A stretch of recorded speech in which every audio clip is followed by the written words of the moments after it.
Hello, my name is Dave Emory, and this is Side 1 of For the Record program number 712, Interview with Russ Baker. This program is being recorded on May 30th of the year 2010. Once again, it is my pleasure and privilege to bring back to our airwaves Russ Baker, the author of Family Secrets, subtitled The Bush Dynasty, America's Invisible Government, and the Hidden History of the Last 50 Years. Russ Baker, welcome back once again to our airwaves. Thank you very much.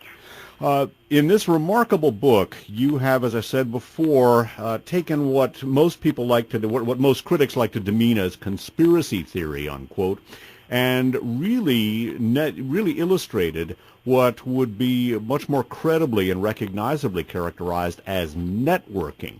And we're going to talk about networking with sort of the ultimate event that gets labeled as, quote, conspiracy theory, unquote, and that is the assassination of President Kennedy. Why don't we start with an article that appeared in The Nation magazine, in which, by the way, figured in a miscellaneous archive show when George Bush was running for president back in 1988. Article from The Nation magazine referring to a George Bush of the CIA and doings vis-a-vis the Cuban exile community. Basically what happened was, and by the way, the background is that in doing 5 years of research for Family of Secrets, I happened upon the odd fact that George H.W. Bush could not remember where he was on November 22, 1963, the day that Kennedy was assassinated. And of course, no journalist worth his salt could possibly write a book about the family without at least exploring a fascinating question like that. And so I began trying to understand why he couldn't remember or why he wouldn't write about that event. And one of the things I ran across was the document to which you're referring.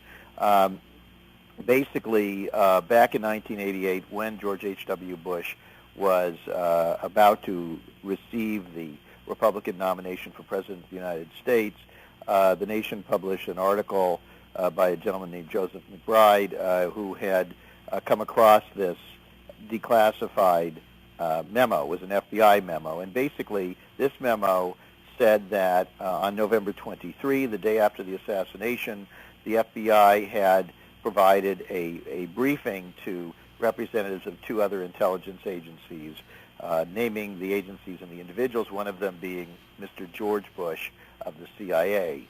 Now this was very, very interesting because, of course, Mr. Bush had been director of the CIA in 1976, but had made a point of the fact that he had no prior background or experience in intelligence prior to being named the director. That made little sense, and as I pointed out on another program, in fact, I discovered that there was a back history of involvement with the CIA by Bush Sr. Going back decades. And so that was the background when I looked at this particular document. And basically what it suggested was that he was somehow involved with Cuban exiles, who of course are a part of the important equation surrounding the death of Kennedy. And when Bush was pressed to explain whether that was him or not, at first he denied it. The CIA declined to comment. They said, we don't talk about personnel. They then broke their rule, and they then claimed that this was another George Bush. And as I detail in Family of Secrets, the other George Bush, very curiously, was hired by the CIA. He didn't have any kind of background in intelligence. He was hired at a low level, basically an entry-level position on a temporary basis shortly before the assassination, was kept on there for several months, and then was let go. And that was very interesting to me, that the only time that we know of that there might have been two George Bushes in the CIA were right at that moment. And, of course, that was very convenient when Bush was about to become president of the United States. The CIA broke their rules and announced that it was another George Bush. That in itself, by the way, people from the agency told me that was so strange. That meant that they were under tremendous pressure to make that claim. And so the significance there is that the other man then said it was not him, that he was merely a trainee, that he wasn't given any kind of briefings, and would not have been privy to this information. So we believe that the preponderance of evidence is that this was, in fact, George H.W. Bush, who was being named in this memo related to Cuban exiles and to the aftermath of the Kennedy assassination.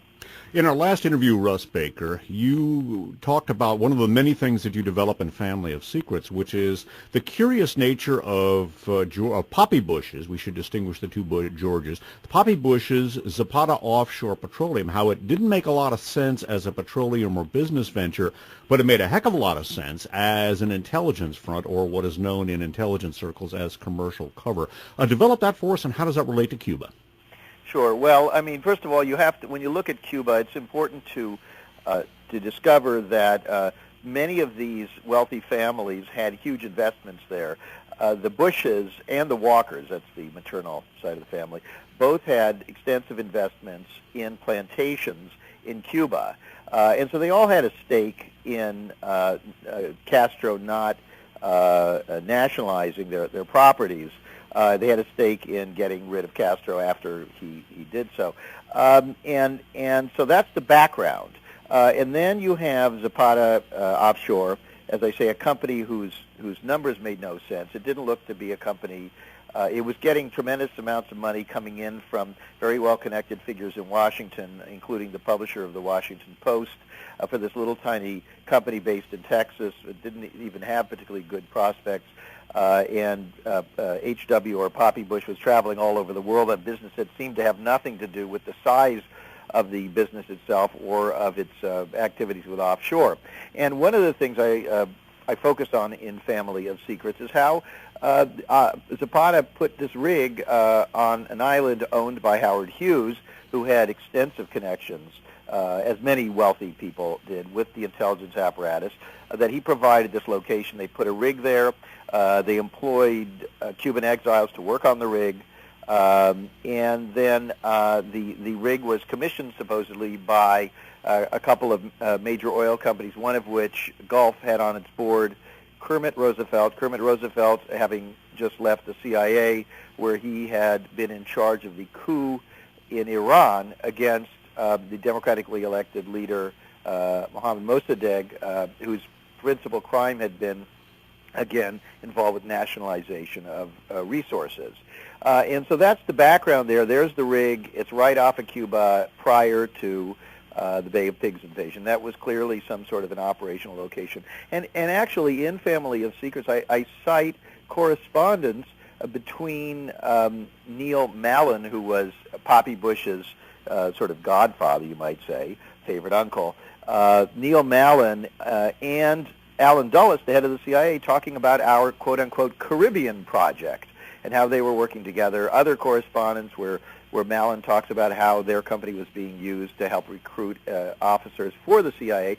So you don't have to do a lot of connecting dots to see that the overwhelming indication is that this whole thing was a CIA operation, that Poppy Bush was deeply involved in it, that he was deeply involved and interested in the project to remove Fidel Castro. And then that, again, that's the background as we now move forward, and we're in 1963, and John F. Kennedy was involved with secret back-channel negotiations with Fidel Castro. He had fallen afoul of the CIA, of the Pentagon, of the oil companies, really of all of these power centers. And that was a very, very tricky act. And so it is with that background that we see Poppy Bush seemingly operational on something involving the Kennedy assassination and involving these intelligence agencies. You made an allusion to Henry Neil Mallon. We talked about him in our first installment, our first interview, number 711, and in Family of Secrets, as we've already touched on, you discussed Dresser Industries, his role with Dresser Industries, and how that was one of the entry points for Poppy Bush into the petroleum business. Dallas, Texas, of course, and we're going to be, in a sense, navigating from Wall Street down to Elm Street, the street on which President Kennedy was killed. Dallas, of course, is inextricably linked with the oil business. Tell us about Henry Neil Mallon and the World Affairs Council of Dallas. Right. Mallon was a member of this circle around the Bushes who'd been in the secret society Skull and Bones at Yale and who very much cooperated together in these clandestine operations after they got out of school. And so he was hired by the Bush family's investment bank, Brown Brothers Harriman, to run a company called Dresser Industries, which provided various services in the petroleum industry. And so he ran Dresser. Dresser, as I pointed out, cooperated with the CIA in, at minimum, helping recruit people to work for the agency abroad. It gave Poppy Bush one of his early jobs before he started his own oil company. Seemed to be very clearly an intelligence-connected firm, as many of these firms in the oil industry were, because you have to understand that they had a like mind and they had purposes in common. Mallon was particularly an enthusiast of this and was sort of a kind of an understudy of Poppy Bush's father, Prescott Bush. And so that's really what was going on there. This was he then moved to Dallas. That's really the original Dallas connection. And in Family of Secrets, because this is so complex, listeners can go and read the full blow-by-blow account of all this. But basically, Mallon moved to Dallas. Dallas was becoming the center of the oil industry, center of oil finance, and a key hub of the growing military-industrial complex. There were a tremendous number of defense contractors locating there. And so this was very, very important to this circle around the Bushes' banking interests and the aborning modern intelligence state. And so Mallon set up there, moved Dresser Industries to Dallas, and this became a hub, and it becomes a hub of all of these relationships that we then see directly to figures connected to the shooting of Kennedy on November 22. Throughout Family of Secrets, Russ Baker, you detail the inextricable relationship between the petroleum industry and the intelligence community, and you present a remarkable portrait of someone who, in many ways, I think, could be considered an historical microcosm of the 20th century and perhaps even a certain part of the 21st century, though he didn't live nearly long enough to see the 21st century, and that is George de Mohrenschildt, nay, George von Mohrenschildt.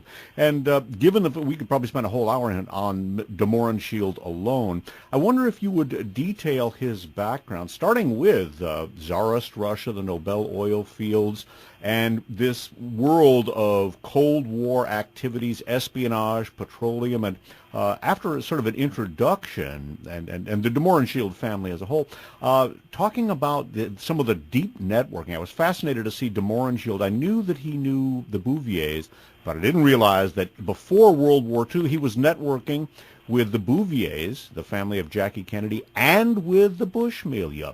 George de Mohrenschildt, nay, George von Mohrenschildt. Right. Well, the background there, again, in the context to Family of Secrets, which is a book principally about the Bush family, the context is that that Lee Harvey Oswald, in the year prior to the assassination, that there was one individual who was particularly influential in his life, in and out of his apartments constantly, driving him to appointments with dentists, arranging babysitting, lodging when they needed a new lodging, and so forth. And this was very interesting. This is not well known. This is not. It's referenced briefly in some books, but there's been a wholesale failure to scrutinize this man who essentially was an influencer over Oswald. Because if Oswald was involved in the shooting of Kennedy, or even if he was not, just the mere fact that he is the central figure of interest there, you need to look at the people who seem to be orchestrating him, and the principal orchestrator was this George de Mohrenschildt. And so I began, the reason I looked at George de Mohrenschildt was because at some point it became clear to me that George de Mohrenschildt not only knew Lee Harvey Oswald very well, but he also knew George H.W. Bush. And in Family of Secrets, I provide actual documentation, correspondence between them, and so forth. And I explain the backstory. And basically, again, this takes a whole chapter in the book, so I can only just sketch the barest outline. But George de Mohrenschildt was a Russian emigre from a privileged family essentially in the nobility. And they had been involved with the oil industry in Azerbaijan, in Baku, which was at the time the greatest single source of petroleum in the world. and all of these great families, including the Rockefellers, were all trying to get in there to get their piece of the action. And so de Mohrenschildt was supremely well connected. When he came to the United States, he was quickly plugged into certain families, including, as you pointed out, the Bouviers, Jackie Kennedy's family, and they would actually spend time with them on Long Island, out near what is now the Hamptons. But interestingly enough, George de Mohrenschildt also had a direct connection to George H.W. Bush. So what I'm saying is Lee Harvey Oswald, so essentially his handler, if you will, was close with Bush 41 President George H.W. Bush. And that relationship went back to prep school, where when George H.W. or Poppy Bush was a young man, he lived in a little house with another fellow, and that fellow's basically mother was married into George de Mohrenschildt's family, and George de Mohrenschildt for a time lived in their apartment, I believe it was on Park Avenue. And so you have this fascinating connection, and many, many years later, there's a letter from George de Mohrenschildt to Mr. Bush when he's CIA director, asking him for help because he's afraid for his life. We can talk about that later. But the interesting thing about the letter is that they talk about how they know each other, and they make clear that, in fact, this relationship did exist. And that's very significant. What's also interesting is that Bush, in a memo in the CIA files, says, I knew de Mohrenschildt years ago. He had some sort of connection with Oswald. I can't remember what it was. This, of course, from an individual who became director of the CIA, who was certainly in Dallas, certainly the night before, maybe even on November 22nd, 1963. But like Richard Nixon, who also was in Dallas on 11/22/63, we seem to have trouble remembering just where he was. Of course, for younger listeners, we should probably fill this in, Russ Baker. For younger listeners who hopefully will read Family of Secrets and learn some of the past that has determined their future, for younger listeners, it is generally said that people who were of the age of consciousness all remember where they were and what they were doing on November 22nd, 1963. That does not apparently include George H.W. Bush or Richard Milhous Nixon, who both became President of the United States in subsequent years. George de Mohrenschildt, I believe it was his brother or his cousin Dmitri. They were deeply involved not just with the oil industry and not just networking with the Bouviers and Bushes before World War II, but deeply involved with intelligence matters and anti-communist matters right from the immediate aftermath of World War I. Develop that for us, if you would, Russ Baker. Well, I mean, this family, you have to understand that this was very common, that wealthy families throughout the world, and even to this day, if you go to Latin America or what have you, they're very close with the intelligence apparatus because they have the most at stake. They need information. Information is power. That's the way it works on Wall Street, too. If you have the inside information, if you know where the resources are, you can get them. You can get there before somebody else. If you have the information on the people who own the land, you have something over them. You have a way of coercing them. This was a key part of getting wealth and maintaining wealth, was information. And so intelligence agencies provided information, but moreover, when they began, for example, the CIA began with the covert operations aspect, which was actually proactively going in and backing or orchestrating coups against the leaders that were threatening American interests. When I say American interests, I'm talking mostly about private corporate interests. And so in that sense, the de Mohrenschildts were very, very typical. Dmitri, his brother, was involved with the CIA, again, in Family of Secrets. I have some of the correspondence there. He was involved. The CIA was creating these teams of sort of Russian exiles who would be involved with propaganda behind the Iron Curtain.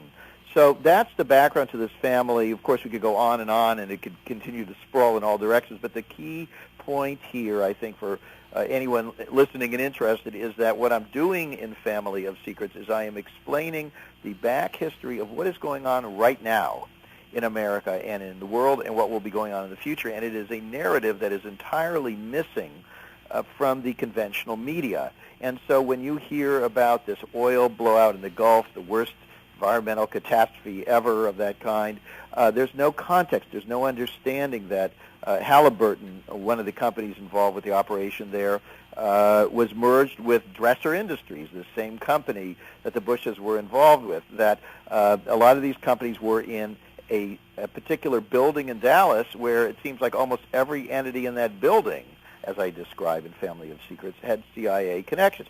George de Mohrenschildt had his own little company with an office there. Lee Harvey Oswald was brought to that building to try to secure a job for him. And so things like this, these obscure kind of complicated things that went on 40, 60, 80 years ago, this is the preamble, if you will, to what is going on today. It's a continuation, and it's a whole alternative history that we are not being taught. George de Mohrenschildt also briefly worked for, or maybe not so briefly, he also worked for Pantepak Oil, the oil company of another former CIA officer, the late William F. Buckley. And they were not disinterested vis-a-vis matters Cuban. Well, you see, this is another interesting thing. A lot of people say, oh, William F. Buckley, great intellectual, the editor of an important conservative magazine. He died not long ago, but people may remember seeing him on shows like Charlie Rose. But they don't know the background of William F. Buckley. They don't know that his father was in the oil business and was involved around the turn of the 20th century down in Mexico trying to get control of the oil down there. And then all of these people being on each other's boards. The Bushes and the Buckleys were very closely connected in making money and in exerting influence, and that's the backstory to these editorials you would read from William F. Buckley praising George H.W. Bush as a candidate for president and so on. There was no contact, no understanding that there were back relationships there between all of these people. And you also write that Pantepak Oil House had appeared to have won many of the concessions that would have given them access to Cuban oil had Fidel Castro not acceded to power. One of the things that is so remarkable about the apparent shepherding around of Lee Harvey Oswald, the 8th grade educated Marxist Marine who defected to the Soviet Union because of his Marxist sympathies, then came home and then was adopted not only by George de Mohrenschildt, but was being shepherded around in the white Russian community in Dallas-Fort Worth, developed that community for us. People like George Bowie, people like Paul Regorodsky and others. A remarkable group of people for an 8th grade educated, ostensible Marxist Marine to be associated. I think these are too many names for people to handle. This is just my take on this, so I'm going to speak more generally. Sure. You're very knowledgeable on these things, but I'm going to just broaden this a little bit. Basically, there is a backstory I was talking about earlier to Dallas, and even people in Dallas don't know this, and that is that there was apparently a deliberate effort to create Dallas as a kind of a super national security city, and all these people were being funneled there. So defense contracts were being sent there. There were whole vast tract of land where all of these big defense factories were. The Republican Party of the South had its origins in Dallas at a time where the South was almost entirely Democratic. You had many of these Russian emigres, staunch anti-communists, brought on a kind of an underground railroad out of the Soviet Union and eventually brought to Dallas, where they then were introduced to and intermarried with some of the wealthiest American families there, including, for example, the daughter of the head of the Dallas Federal Reserve. And so what they were doing was they were weaving in these two strains, two elite strains, the Russian old money and the Texas new money, and creating a common cause between them. This is very interesting stuff that I've never seen in any books before. I discovered all of this in the course of the 5 years I spent researching Family of Secrets, and I know from many people I've spoken to that they found this extremely interesting, that there would be this backstory to one of our most important cities, and how this was being constructed as a kind of a fortress town, if you will. On side 2, and we're down to just about the last 5 minutes of this side, in side 2 I want to talk about some of the apparent operational elements involving, again, the petroleum industry and the intelligence community and people like Jack Alston Crichton, but more of this networking in the Dallas-Fort Worth area, the White Russians. Jean Legon, or if I'm pronouncing that correctly, later Jean de Mohrenschildt, tell us about some of her connections, including to Abraham Zapruder, who filmed the JFK assassination. Right. I mean, again, my experience on talking about these things is that I quickly overwhelm people if I hit them with too many names. So I'm going to speak more generally and say that what we see in Dallas is that all these people knew each other. And we see that, for example, the man who filmed that famous movie, what you're talking about, the Zapruder film, that shows Kennedy being hit by the bullets, that he knew the woman who would become the wife of Lee Harvey Oswald's handler.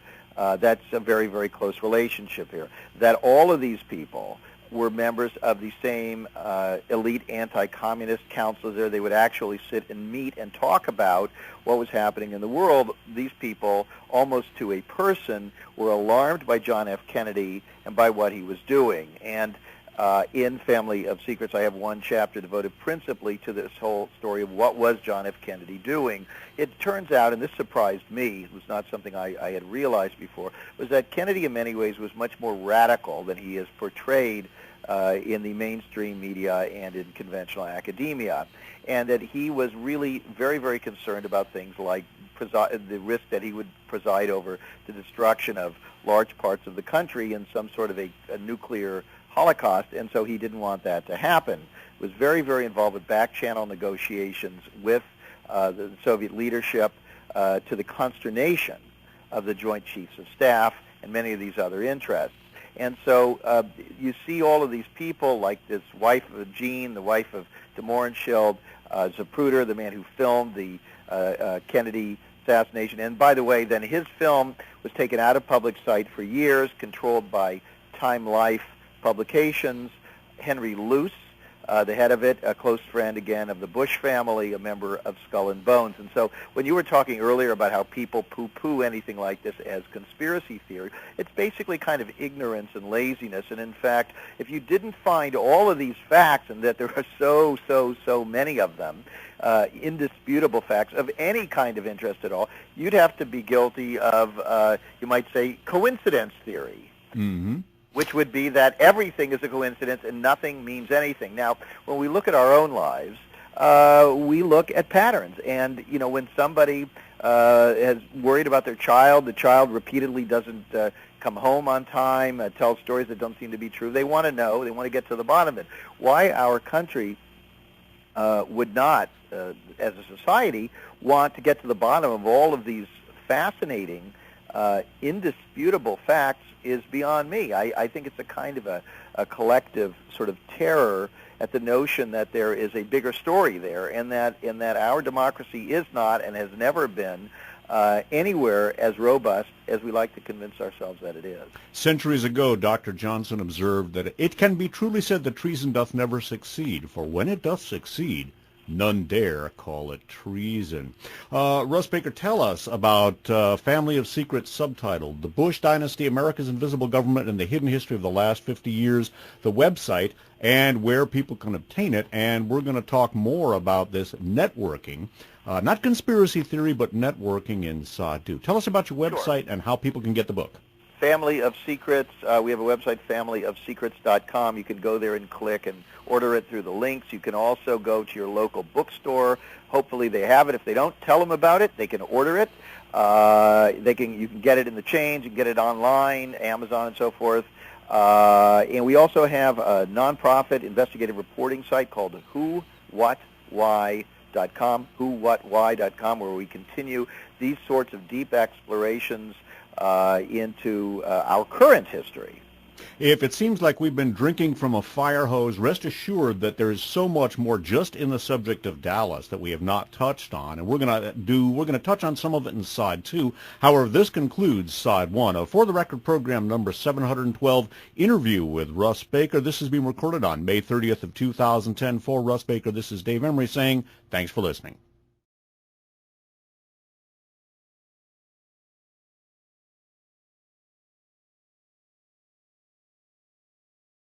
Hello, my name's Dave Emory, and this is Side 2 of For the Record program number 712, interview with Russ Baker. This has been recorded on May 30th of the year 2010. Once again, it is my pleasure and privilege to bring back to our airwaves Russ Baker, the author of the formidable tome Family of Secrets, subtitled The Bush Dynasty, America's Invisible Government, and the Hidden History of the Last 50 Years. A history, Russ Baker, which you've done a lot to help bring into view. Welcome back to our airwaves. Thank you very much. Good to be here. And if I get a little bit out of line in terms of too much detail, please feel free to sort of discipline me, because that's a useful function here.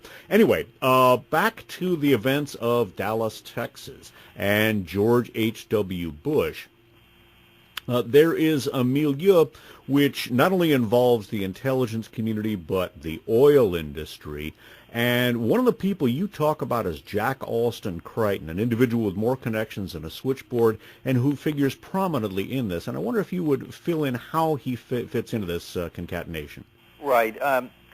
One of the things I do in Family of Secrets is I devote 4, or perhaps you could even say 5 chapters of a history of the Bush family to the Kennedy assassination, beginning with the odd point that George H.W. Bush, we'll call him Poppy Bush, the father, the first President Bush, could not recall where he was on November 22, 1963, the day that Kennedy was shot. So fascinated by that, I began digging, and I dug and dug and dug, and I almost dug my way to China. It just blew my mind what I discovered. And one of these things was all of these networks of connections. For example, George H.W. Bush, Poppy Bush, at the time of the Kennedy assassination, when he can't remember where he was a candidate for the U.S. Senate on the Republican side. The candidate for governor on the Republican side was this man named Jack Crichton. And I kept noticing that Bush and Crichton had connections, and I was fascinated by that. And so in the book, Family of Secrets, I go into some detail about that. But in a nutshell, Mr. Crichton appeared to be some sort of a military intelligence officer assigned to the oil industry. And he was very well connected into all of these different circles. For example, he ran this secretive military intelligence unit. This doesn't seem to be in practically any books on the Kennedy assassination. If it's in there, there's only a brief mention. I go into it quite a bit more. That Crichton is running this military intelligence unit. More than, I believe it was 60 or 70 members of the Dallas Police Department at the time of the assassination were also members of this secret military intelligence unit. Now, you would think that that would have been of interest in the examination of the assassination and whether there was any kind of an organized operation or not. Jack Crichton also was basically a kind of a running mate of Mr. Bush. Years later, you see this oral history where Crichton talks about how Bush invited him to come to the White House and play tennis with him. Crichton did a bunch of other things. One of his guys was in the pilot car of Kennedy's motorcade. This car controlled the pace of the motorcade. These guys were not originally supposed to be in that car. They basically forced their way in. There were several of them, and they were members of this military intelligence unit. Also, one of them was doubled as a deputy police chief, a fellow named Lumpkin. So that's Crichton was connected to all of those guys. I also discovered that he had created an underground communications bunker underneath a museum. And this bunker was operating on that day. Now, that in itself, you could probably write a whole book about. What was an underground communications bunker doing on the day of the Kennedy assassination, being run by a man from military intelligence whose colleagues were in the lead car of the motorcade? So that's Crichton. We also find him on the day of the assassination, after Oswald is being made to be the fall guy, I believe, for the assassination. They need corroboration of this, and so they need to get to Marina Oswald, to his wife, and get her to say something that will incriminate her husband. And so the Dallas Police Department sends a translator over there, but not until Jack Crichton tells them which translator to send over.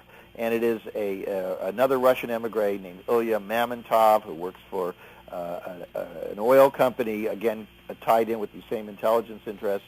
And he basically twists her words in order to make her husband appear to have been a likely figure in assassinating the president. So that's Jack Crichton again. Crichton appears again and again and again in Family of Secrets, in intelligence-related connections, in connections that appear to involve or relate to Mr. Bush and to what happened that day. And altogether, they suggest some kind of a coordinated effort on November 22. You've mentioned a couple of times that the former CIA director, George H.W. Bush, could not remember where he was and what he was doing, at least if we're to take him at face value, on November 22nd, 1963. You detail where he appears to have been and what he appears to have been doing. I wonder if you'd tell us more about that. Sure. Now, are you referring to the Parrott memo? Well, I'd like to get that. That's how he covered his rear end at the end. But you really, want to do that later. All right. Yeah. Sure. What I was really thinking about was the address. I think it was he was talking to a drilling association. He was also talking to a Kiwanis club. And Joe, who was Mr. Zeppo, as it was written about in a letter by Barbara Bush. Very, very complicated. But again, just trying to simplify, I beseech folks to go to Family of Secrets and take their time and read. And by the way, some people, when they read books, they just skip around. Don't do it with Family of Secrets. It's very, very carefully constructed from page one forward, laying out, introducing characters and relationships. And if you skip around, you have no idea what's going on. But basically,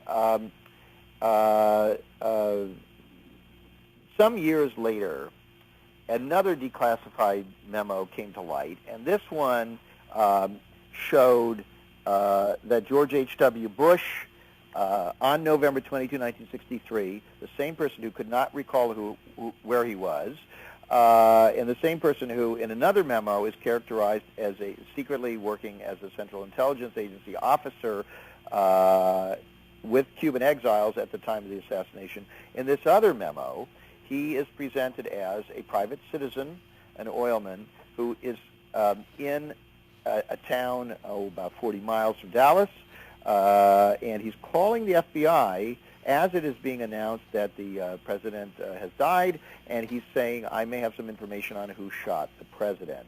Now, this is significant because the memo, when it came to light, the more I studied, the more I concluded the only thing I could think of that memo served, because the information in it was not correct, was that he was putting on the record that he was in this other town. And then I studied the maps, and I figured out how far that was from Dallas, and it was pretty clear that he had come from Dallas, and we don't know exactly what time he came from Dallas, but through other documents I lay out in Family of Secrets, we know that he was in Dallas the night before at a Oil Contractors Association meeting, and then the next afternoon, the afternoon after the shooting, he was in this town of Tyler, Texas. And so it seems likely, or it seems essential, that he traveled from Dallas to Tyler. And then the only question was, would he have traveled late at night after speaking at a convention of his friends, where presumably they were having a good time and enjoying themselves at cocktail hour and so forth? Or, and since we don't know what he did the next morning, or did he arrive in Tyler shortly before that phone call of 1:45 p.m. on November 22, and the likely conclusion is that he arrived by this private plane sometime shortly prior to 1:45 p.m. on November 22. Now, that plane that you refer to was that of a man who had one of the largest offshore drilling companies, and a man named Zappa, a very interesting fellow in his own right, who had connections back to Wall Street interests and major banks, who had set up this company that also seems to have possibly provided operational assistance in intelligence activities. And so there he was giving a ride to Mr. Bush from Dallas to a town nearby, at which point he then calls and says, hi, I'm calling from this town, and I'm trying to be helpful with a possible lead in the assassination of the president. Now, all of this is very interesting on its own, but it's even more interesting when you consider that this is a man who really, as far as the public was concerned, didn't want anybody to even know where he was at all that day. Yeah, and what's interesting too, by the way, for veteran listeners, in For the Record 449, and all of my programs are basically 3+ decades are archived on SpitfireList.com. In FTR 449, we talk about where the elder George Bush was officially, and he was in the plane of a Mr., according to Barbara Bush, a Mr. Zepp O. Couldn't even remember the name. I wondered who that was because I'd never heard the name, and I'm pretty familiar with the Dallas nomenclature from that time period. And you point out that it was actually Zeppa, Z-E-P-P-A, not Z-E-P-P-O. Well, right. The reason for that is very important. You see, none of these things are accidents. In spycraft, in tradecraft, there's a lot of deception that goes on, of course, because it's all secret. And so you have to have cover for everything. And so in Family of Secrets, I lay out in great detail a role of Barbara Bush, very interestingly, in providing a kind of a deception. She published, shortly after they left the White House in the 1990s, she published her memoirs where she suddenly remembered for her husband, who claimed he'd not to remember where he was on November 22, a letter that she claimed she had been writing on November 22. And it's a letter she's writing in a beauty parlor in Tyler, Texas. And she describes how while she's writing the letter, she hears over the radio that the president has been shot. And she says, oh, my gosh, that's terrible, and so forth. And then she says, now we've left Tyler, and we're on the plane of Mr. Zeppo, who's been kind enough to give us a ride to Dallas. Well, the letter itself that she purports to have written back in 1963, as I point out in Family of Secrets, there's no indication that letter actually ever existed in 1963. It doesn't make any sense that it did. But what purpose it serves in that book is that now that all these other documents are coming out and people have reason to look at her husband's activities that day, she is basically doing some sleight of hand, sort of magician trick, directing you in the wrong direction. She is getting you to think that they got on the plane of this man and they flew to Dallas that day, rather than they were already on that man's plane flying from Dallas that day. And she then makes it impossible to figure out who that man was by misspelling his last name. Now, I assume that the former First Lady of the United States, having a rather extensive staff, a major publisher, fact checkers and lawyers and so on, would know well enough then to misspell a surname. So, but I struggled because I couldn't find a Zeppo. I looked. The only Zeppo was Zeppo Marx, one of the Marx brothers. And so I kept looking, and eventually I discovered someone named Zeppa. Now, we don't have the time here to go into all the detail, but in Family of Secrets, I explain who Mr. Zeppa is and why I think she may have deliberately misspelled it as Zeppo, because it creates deniability. She can say, look, we're not hiding anything. We were saying that we were on this man's plane. We're not hiding the fact that we flew from Tyler to Dallas. But what they are hiding is what the man's name was and that they had first flown on his plane from Dallas to Tyler. And that's, of course, more important because the question is, what time did Mr. Zeppa's plane with George and Barbara Bush on board leave Dallas on November 22, 1963? And where was Mr. Bush before he got on the plane? And what was he doing?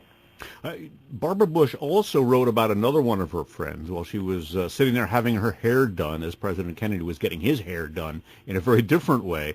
Tell us about Doris, a.k.a. Doris Ulmer, husband, or wife, rather, of Al Ulmer. Right. In that letter, which she publishes in her book, and by the way, the strange thing about this letter is it's excerpts from a letter. Now, usually when you do memoirs, the letters that you choose to publish are ones that are understandable to the reader. In other words, the stuff that readers would be interested in would be perhaps her reaction to hearing that the president had been shot and so on. But you wouldn't normally include personal portions of a letter where you're saying, oh, by the way, I had lunch with our former neighbor so-and-so, because that's not interesting to the reader. And any good editor would have excised those things unless the Bushes insisted that they be left in the book. Now, that's very important because, again, she mentions someone. She says Doris Ulmer.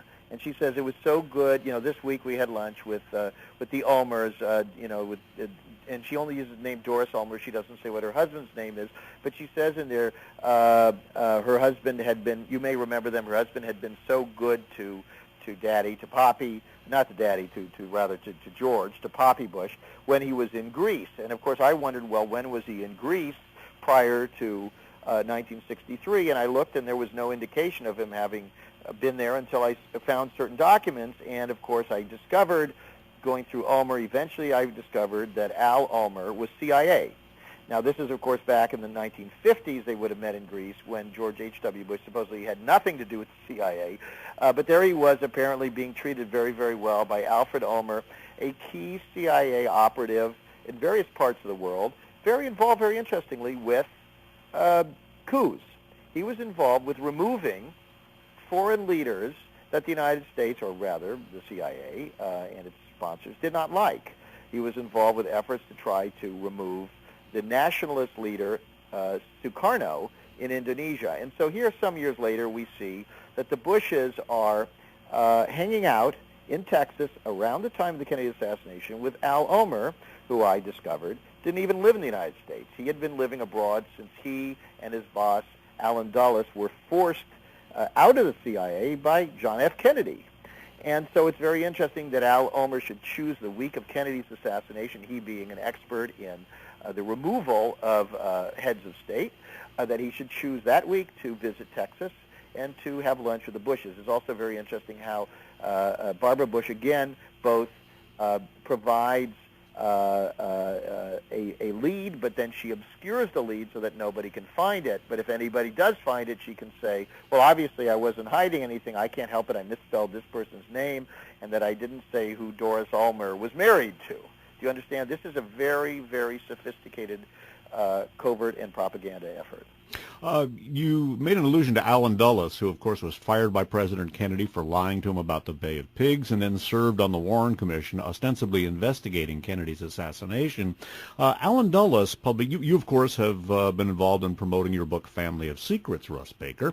Allen Dulles published a book in 1963, and you point out some highly unusual features of his promotional endeavors. Well, that's right. I was fascinated because there was evidence that Allen Dulles he'd been removed from the CIA. He was a very close friend of Prescott Bush, the father of Poppy Bush, or grandfather of George W. Bush. And I quote in Family of Secrets a letter in which Prescott Bush expresses tremendous anger and bitterness at the Kennedy family, in part because they basically removed his good friend Allen Dulles from the CIA.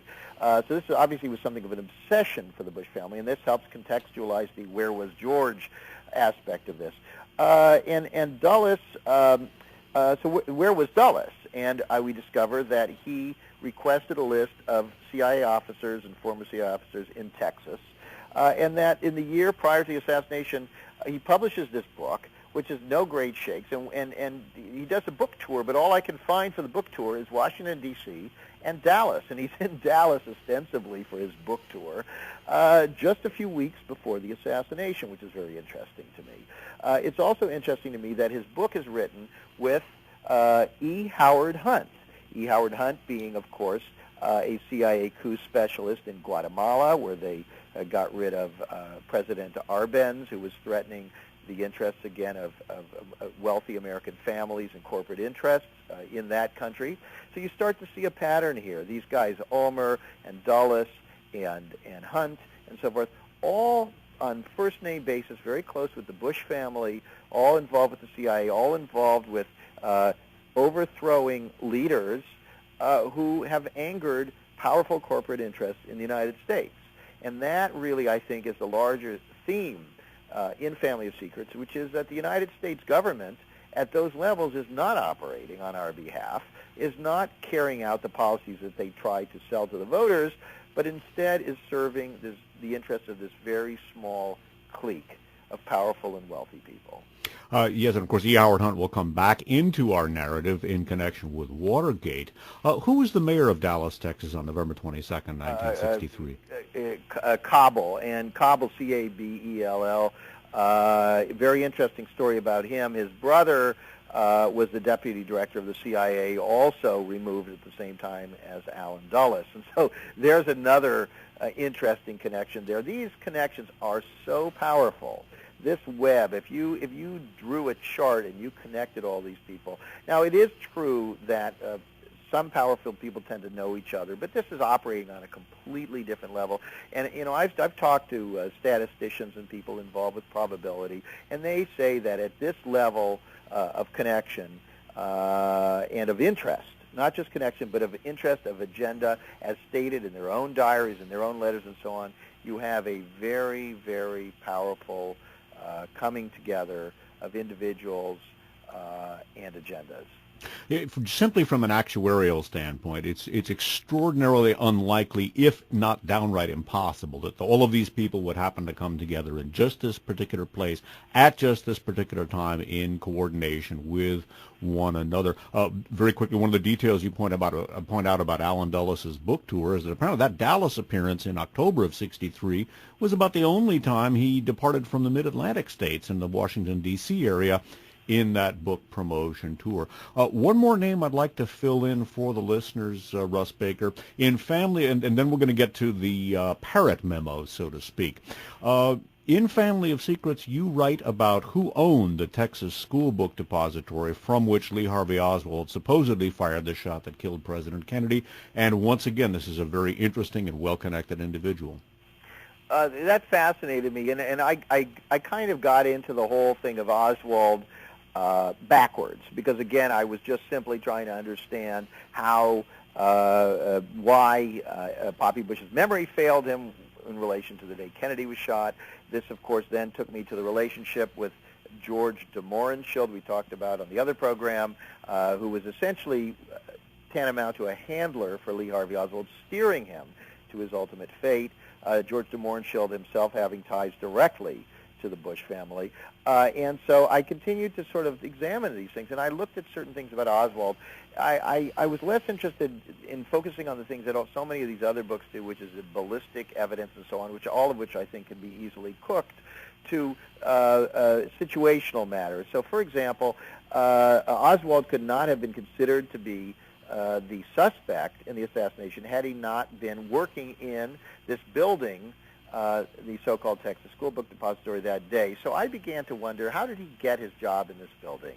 And that led me then to ask, what was this building? What was this Texas School Book Depository? Well, what I discovered, Dave, much to my amazement, was that, again, this is an area that had not been properly plumbed, even though there are, I'm going to guess, more than 1,000 books out on the JFK assassination. People have not looked at this. What was the Texas School Book Depository?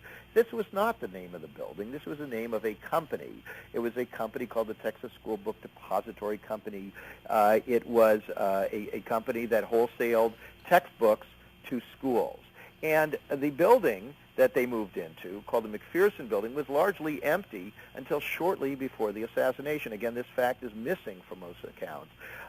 The building itself was owned by D. Harold Byrd, a powerful right-wing oil man who was, again, directly connected to George de Mohrenschildt, the man who was Lee Harvey Oswald's handler.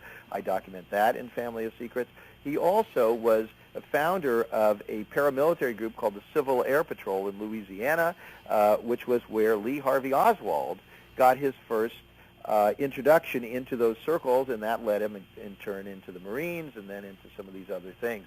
So very interesting. Now, the Texas School Book Depository Company, I discovered, was run by a man also connected with military intelligence and with the American Legion itself, a kind of a paramilitary civilian organization devoted to very right-wing views and to the military. And this man moved part of his company into that building a few months before the assassination. He kept his other facility, very interestingly. He didn't seem to even need this office, but he moved it in there. And at a time when they didn't even need any employees because it was the fall and they'd already shipped all their textbooks, they hire Lee Harvey Oswald and they keep him on. And they seem to be doing that as a favor to somebody. And that was very interesting to me as I evolved toward the conclusion that Lee Harvey Oswald was some kind of an operative, but that he was not aware of the role he was going to be playing in this thing when he was told by George de Mohrenschildt or whoever that at this point you need to take a job in this building. He had no idea what was going to unfold, but these other people seemed to have known what was going on.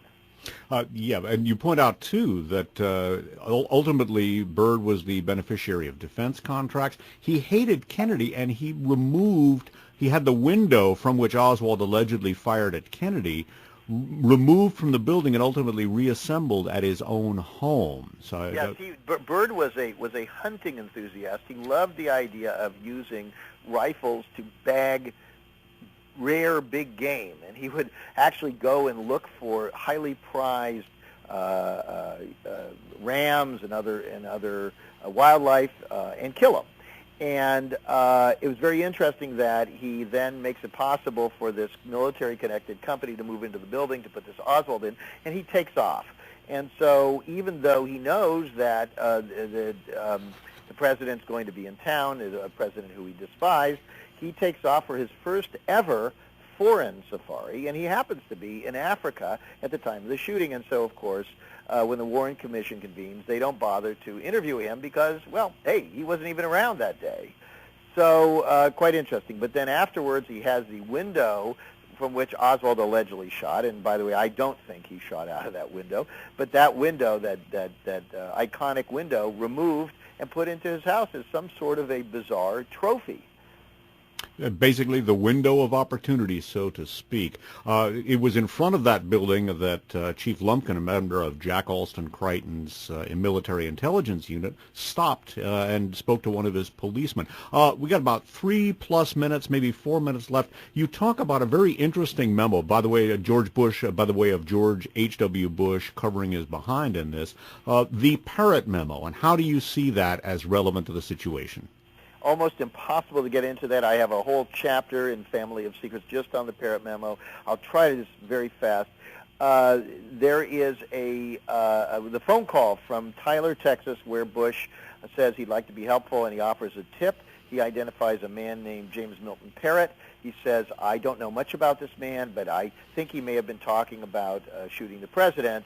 And so this establishes the reason for this phone call to the FBI, which gives a reason for him to be listed in their confidential records as being in Tyler, Texas, that is, anywhere other than Dallas, shortly after the assassination. The Parrott memo itself, if you study it, and I did in Family of Secrets, it looks to be a red herring, a classic trail that leads nowhere. It turns out he knew Mr. Parrott quite well. He seems to have had a good sense that this man was incapable of an unlikely, improbable to be somebody who would have wanted to kill the president or could have done that.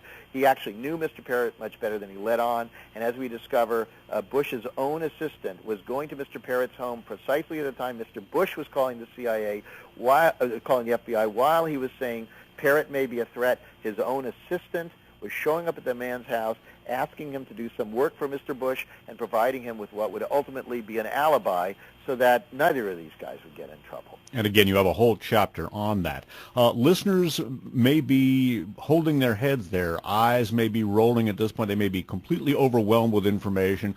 Suffice it to say, under the circumstances, that we have only been skimming the surface. I have been encapsulating things. If listeners have had their interest whetted, and I sure hope they have, then what they should do is go out and buy the book. Family of Secrets, subtitled The Bush Dynasty, America's Invisible Government, and the Hidden History of the Last 50 Years. The author is Russ Baker. And in this electoral season, people always ask me, well, Dave, I believe what you're saying, but what can I do about it? Something they can do about it is to buy the book. In our last 20 seconds, Russ, tell us about the websites and how they can do that. FamilyofSecrets.com and Family of Secrets. You should be able to get it in your local bookstores. If they don't have it, ask them to order it and carry it. Order it online, Amazon, BarnesandNoble.com, what have you. We have another site, whowhatwhy.com. This is to do ongoing, continuing investigative reporting about current events. The author is Russ Baker. The book is Family of Secrets, and this concludes Side 2 of For the Record program number 712. This has been recorded on May 30th of the year 2010. My name is Dave Emory for Russ Baker. Thanks for listening.